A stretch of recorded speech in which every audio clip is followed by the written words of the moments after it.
마음의 근육을 단련하는 시간. 제13부 관계의 철학 사람 사이에서 평정을 지키는 법. 서두. 사람은 혼자 살 수 없다. 그러나 사람 때문에 가장 많이 상처받는다. 칭찬에 들뜨고, 비난에 흔들리고, 무시에 상처받고, 기대에 실망한다. 세네카는 말했다.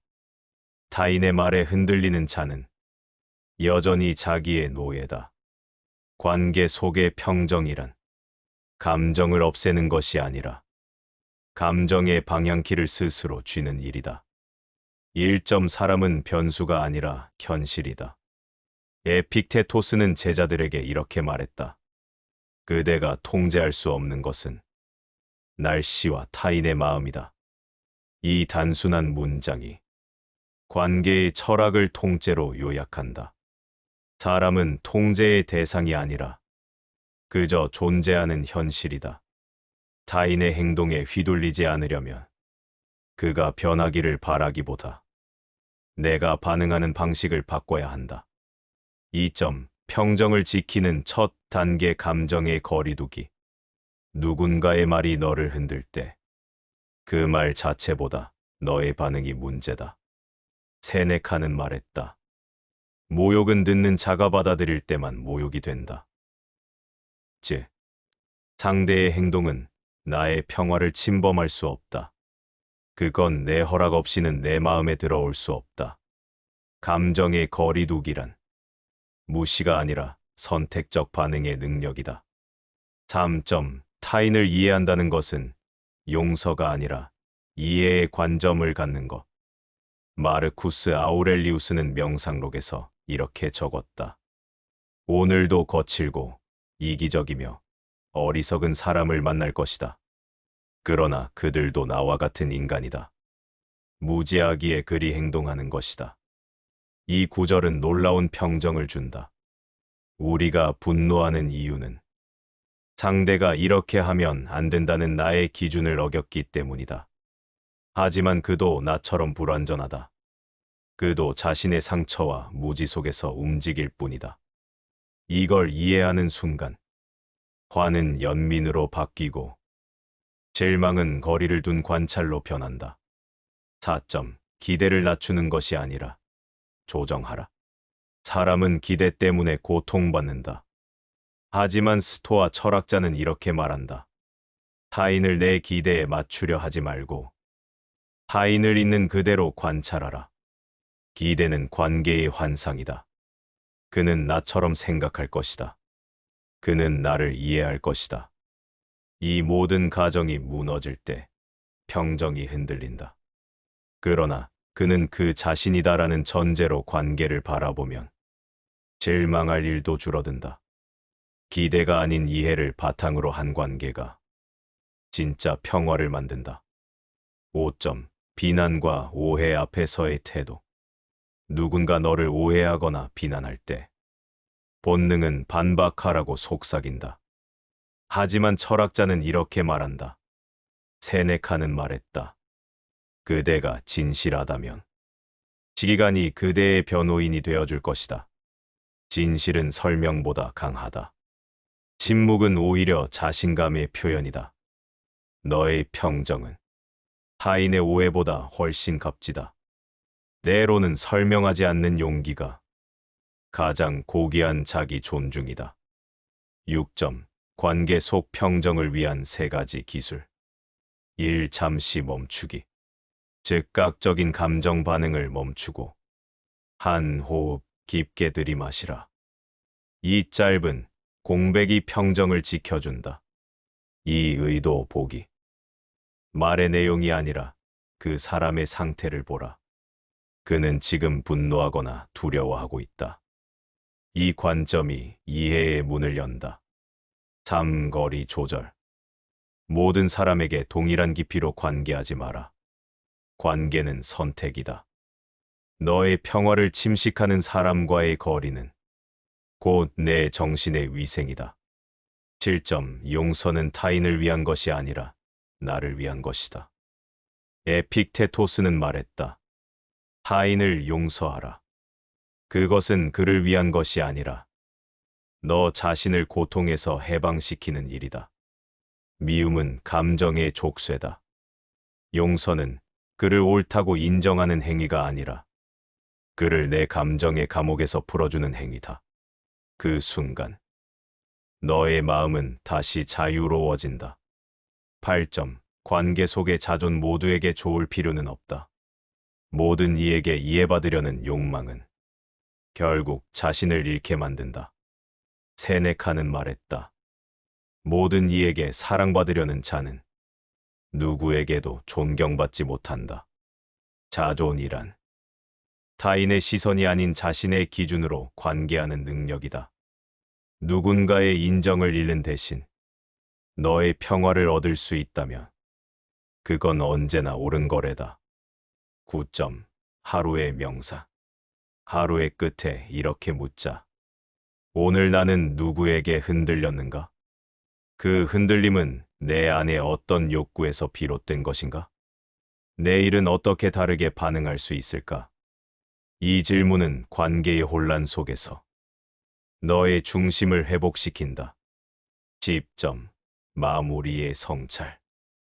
마르쿠스 아우렐리우스는 말했다. 세상은 변덕스럽다. 그러나 내 마음은 그 안에서 고요할 수 있다. 관계의 평정은 사람을 멀리하는 능력이 아니라 사람 속에서도 자신을 잃지 않는 능력이다. 누군가의 말 한마디에 흔들리지 않고 누군가의 침묵에도 무너지지 않는 사람. 그가 진정한 철학자다. 그리고 그 평정은 결국 세상을 바꾸는 가장 고요한 힘이 된다.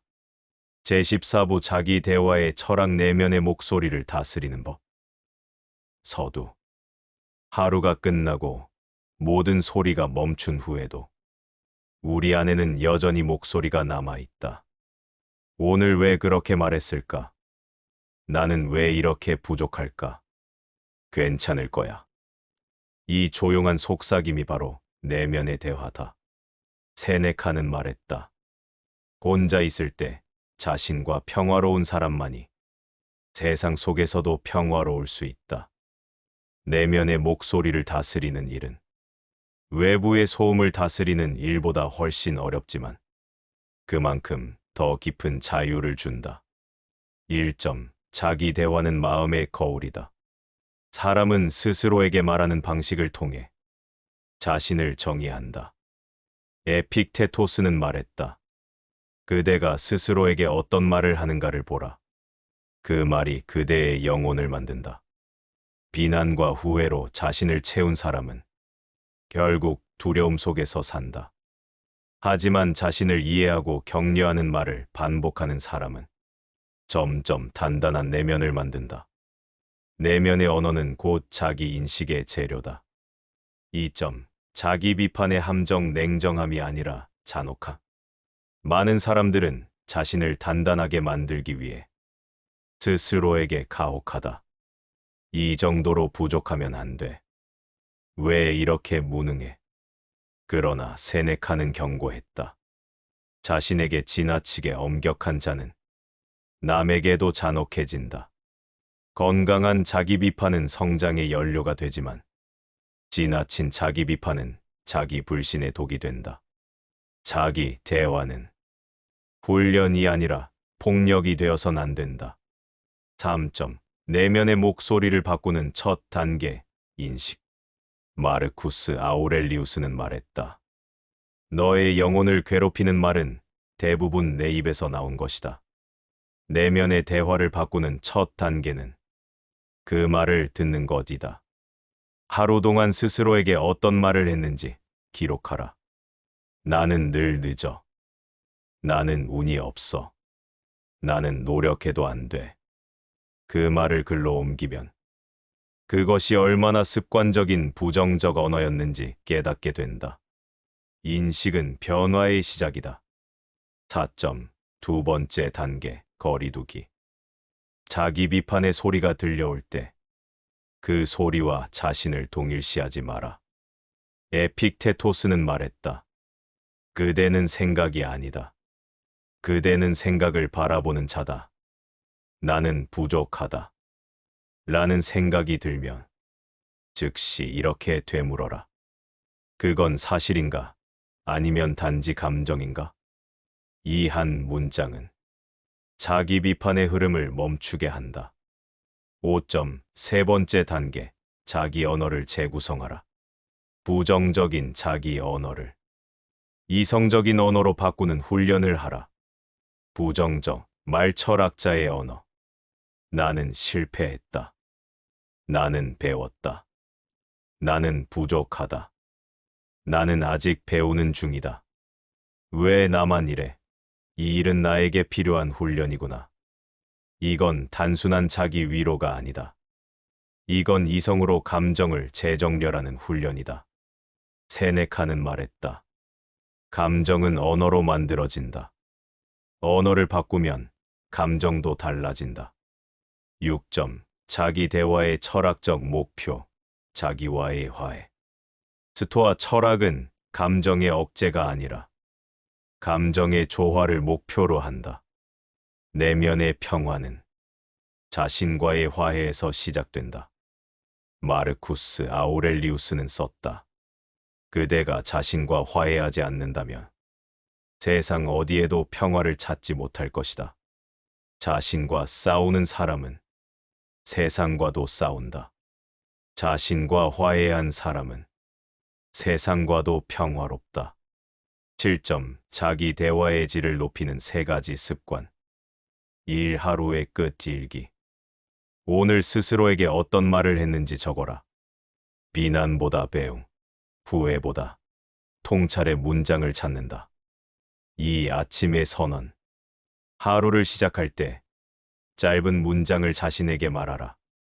나는 오늘도 단단하게 살겠다. 나는 내 감정의 주인이다. 3. 침묵의 명상. 말을 멈추면 진짜 목소리가 들린다. 하루 중 10분이라도 말하지 않는 시간을 가져라. 8점. 자기 대화 속 두 목소리를 구분하라. 우리 안에는 두 목소리가 있다. 하나는 이성의 목소리. 조용하고 단단하며 너를 향상시키는 목소리. 다른 하나는 감정의 목소리. 조급하고 불안하며 너를 흔드는 목소리. 스토아 철학은 이 두 목소리 중 어느 쪽을 따를지 선택하는 기술이다. 세네카는 말했다. 감정은 떠오르는 구름이다. 그러나 이성은 산이다. 구름이 산을 덮을 순 있어도 산을 없애진 못한다. 너는 구름이 아니라 산이 되어야 한다.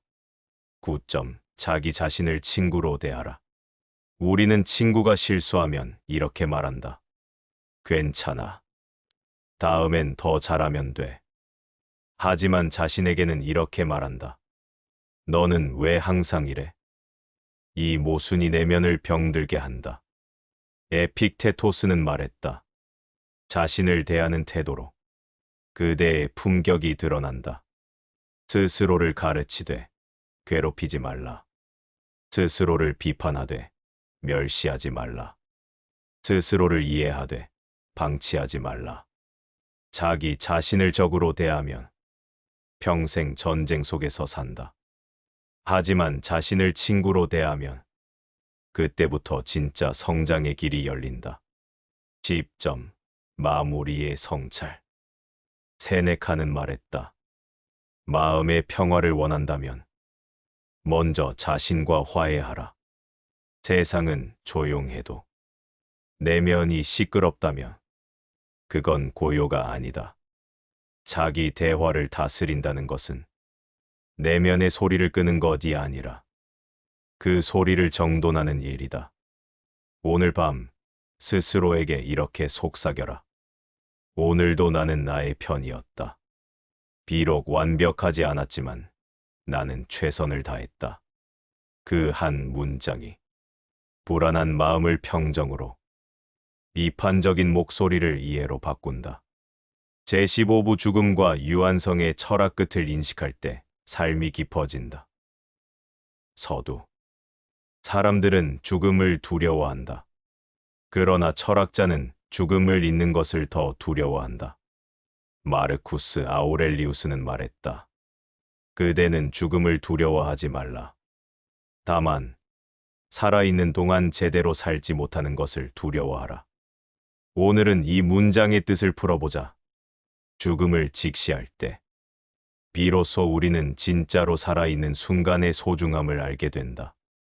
1점. 죽음은 파멸이 아니라 자연의 이행이다. 세네카는 말했다. 죽음은 삶의 반대가 아니라 삶의 일부다. 스토아 철학에서 죽음은 비극도 종말도 아니다. 그건 단지 존재의 변화일 뿐이다. 낙엽이 떨어져 땅에 거름이 되듯 인간의 죽음 또한 자연의 순환 속 한 과정이다. 죽음을 거부하지 않고 자연의 일부로 받아들일 때 우리는 두려움 대신 평화로운 겸허함을 얻는다. 2점. 죽음을 잊은 사람은 삶을 낭비한다. 세네카는 인생의 짧음에 대하여에서 경고한다. 우리는 짧게 사는 것이 아니라 단지 짧게 느껴질 만큼 헛되이 산다. 죽음을 의식하지 않는 사람은 시간을 무한하다고 착각한다. 그래서 하루를 가볍게 쓰고 관계와 말과 감정을 낭비한다. 죽음을 기억하는 사람만이 하루를 진심으로 살아간다. 에픽테토스는 말했다. 오늘 죽는다고 생각하라. 그때 너의 삶은 비로소 정직해질 것이다. 죽음은 삶의 진실을 드러내는 거울이다. 3점. 죽음의 사유는 삶을 정화한다. 죽음을 피하려는 사람은 삶에서도 회피한다. 죽음을 직시하는 사람은 삶을 더욱 명료하게 바라본다. 마르쿠스 아우렐리우스는 썼다. 죽음을 자주 떠올려라. 그러면 그대는 결코 비천하게 살지 않을 것이다. 이건 암울한 말이 아니다. 그건 삶의 본질을 잊지 말라는 깨어있는 명상이다. 죽음을 묵상하는 사람은 시간의 본질을 이해하고 매 순간을 끝처럼 살아간다. 4점. 죽음을 두려워하지 않는 법 통제의 원리. 에픽테토스의 핵심 교훈 중 하나는 이것이다. 죽음은 내가 통제할 수 없는 일이다. 그러니 두려워하지 말라. 죽음은 우리의 통제 밖에 있다. 그러므로 그것에 집착하는 것은 무의미한 저항이다. 우리가 통제할 수 있는 것은 죽음을 언제 맞이하느냐가 아니라 어떤 태도로 맞이하느냐이다. 두려움이 생길 때 이렇게 말하라. 나는 죽음을 선택하지 않았지만 죽음 앞에서의 태도는 내 것이리라. 5점. 유한성은 삶의 방향을 세운다. 만약 우리가 영원히 살 수 있다면 아무것도 절실하지 않을 것이다. 세네카는 말했다. 삶이 짧기 때문에 우리는 열심히 산다. 죽음은 삶의 적이 아니라 삶을 진지하게 만드는 조율자다. 유한성은 가치를 구분하게 만들고 사소한 것에서 의미를 찾게 만든다. 언젠가 끝난다는 인식이 지금의 순간을 더 선명하게 만든다. 6점.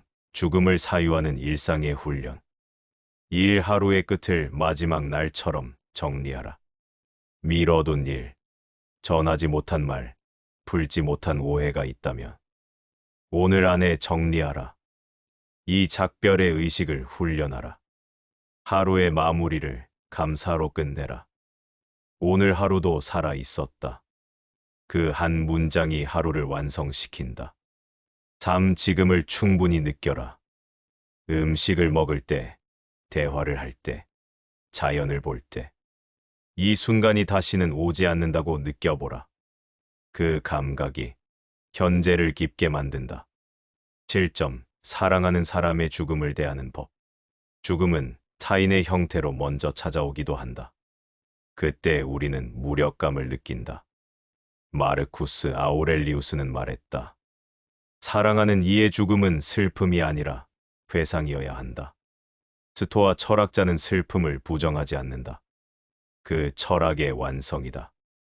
그가 내 삶에 머물렀던 시간, 그것만으로도 충분히 아름다웠다. 그리움이 고통이 아니라 감사의 형태로 변할 때, 죽음은 관계를 끝내는 것이 아니라 형태를 바꾸는 것이 된다.